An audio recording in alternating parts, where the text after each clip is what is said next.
Assalamualaikum warahmatullahi wabarakatuh. Terima kasih kepada Bapak Guru semua yang sudah bersedia untuk menghadiri diseminasi saya tentang budaya positif di sekolah.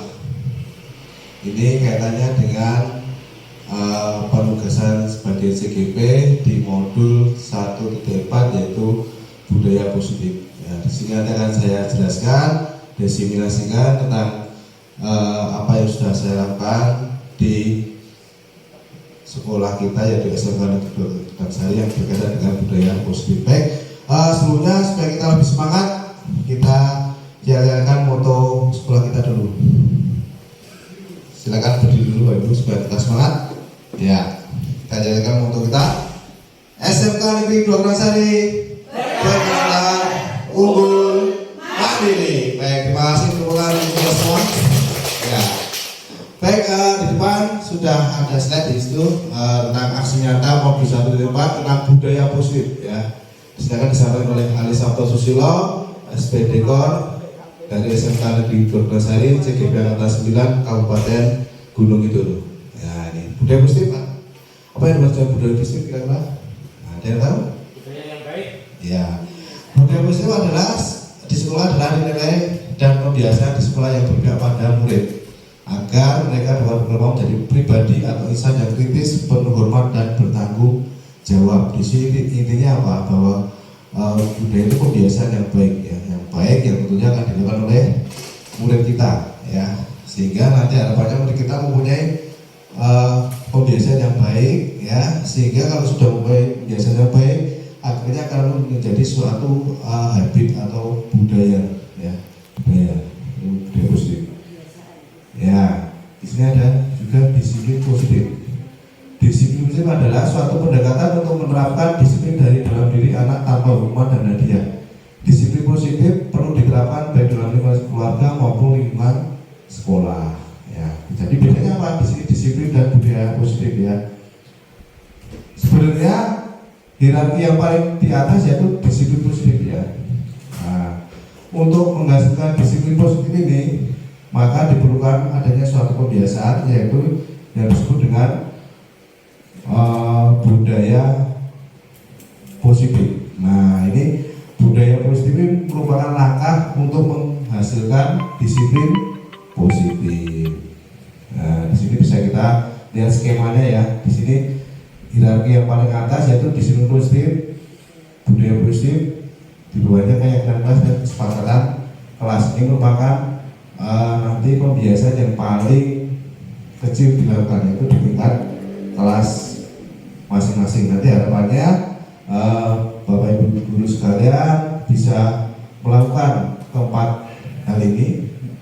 Paling tidak dimulai dari kesepakatan kelas. Kesepakatan kelas itu yaitu kesepakatan nanti yang akan dibuat oleh siswa atau murid sekelas.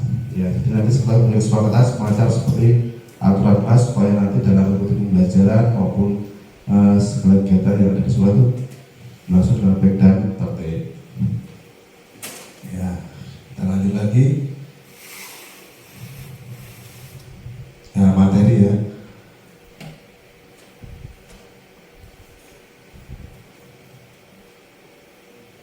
Nah, perubahan paradigma pembelajaran itu, ya, bahwa perubahan paradigma pembelajaran itu dulu dengan sekarang berbeda, ya. Kalau sekarang tuh intinya pembelajaran itu berpusat pada murid, ya, dan dirancang berdasarkan pembelajaran yang berbau pada murid dan berdiferensiasi. Berdiferensiasi artinya apa? Bahwa guru harus bisa melayani semua kebutuhan dari murid, ya, baik yang kondisinya itu nanti yang karena kondisi kita ketahui, ya, bahwa murid kita berbeda-beda, ya. Ada kondisinya yang lemah dalam berpikir, ada yang kondisi murid kita itu cepat berpikir, artinya tingkat IQ-nya agak tinggi, yang sedang. Nah, kita sebagai guru harus bisa menjembatani ke semua kondisi murid, sehingga kita tidak bisa membedakan, tidak perlu membedakan, harus kita layani semua murid dengan sama, ya. Nah, ini dari Stefan, ya. Karena sudah ada disiplin positif dan nilai kebajikan universal, ya. Di sini sudah Ki Hajar Dewantara maupun Diana Gosen mengartikan disiplin sebagai bentuk kontrol diri, yaitu belajar untuk kontrol diri agar dapat mencapai suatu tujuan mulia. Tujuan mulia di sini mengacu pada nilai atau prinsip mulia yang dianut seseorang yang kita namakan menjadi nilai kebajikan. Jadi nilai kebajikan itu apa? Nilai yang baik yang dilakukan oleh siswa.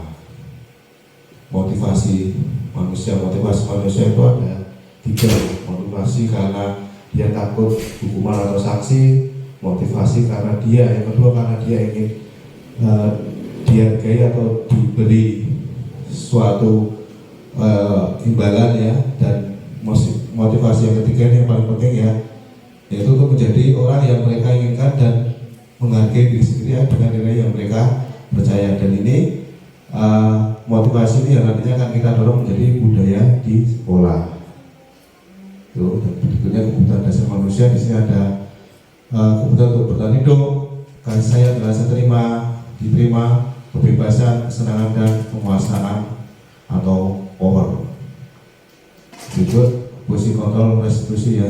Nah, di sini restitusi itu yaitu cara untuk kita menyelesaikan suatu permasalahan yang dilakukan oleh murid. Misalkan murid melakukan kesalahan, melakukan permasalahan, melakukan pelanggaran, maka kita akan melakukan pendekatan melewati restitusi. Restitusi artinya melalui pendekatan secara persuasif, ya, secara baik, secara halus, tidak dengan hukuman fisik, misalkan laris, pusat dan sebagainya. Jadi di sini ada polisi, ada penghukum, merasa bersalah sebagai teman dan sebagai pemantau.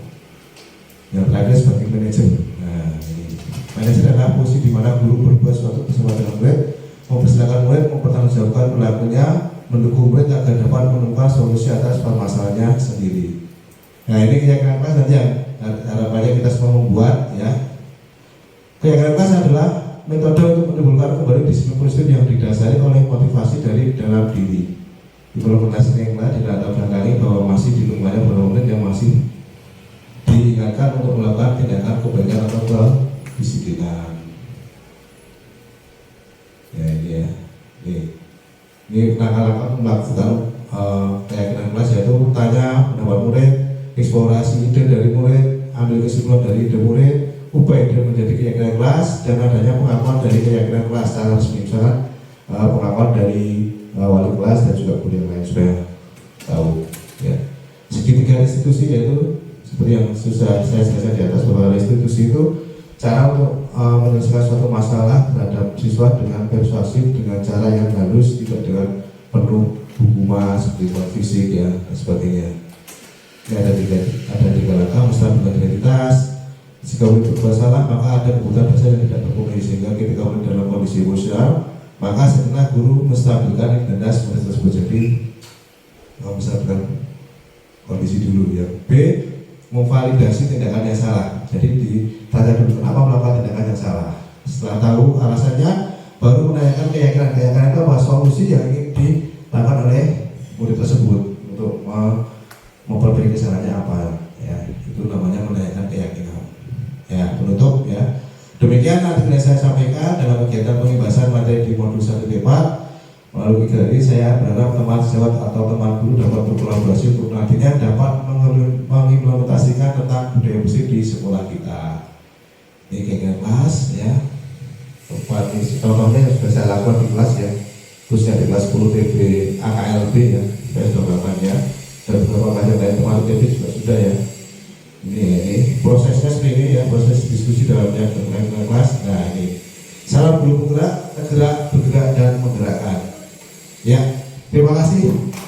Ya, demikian presentasi dari saya tentang budaya positif di modul 1 T4. Semoga bermanfaat dan semoga kita saling berkolaborasi ke depannya untuk mewujudkan budaya positif di sekolah kita. Terima kasih, selamat siang, assalamualaikum warahmatullahi wabarakatuh.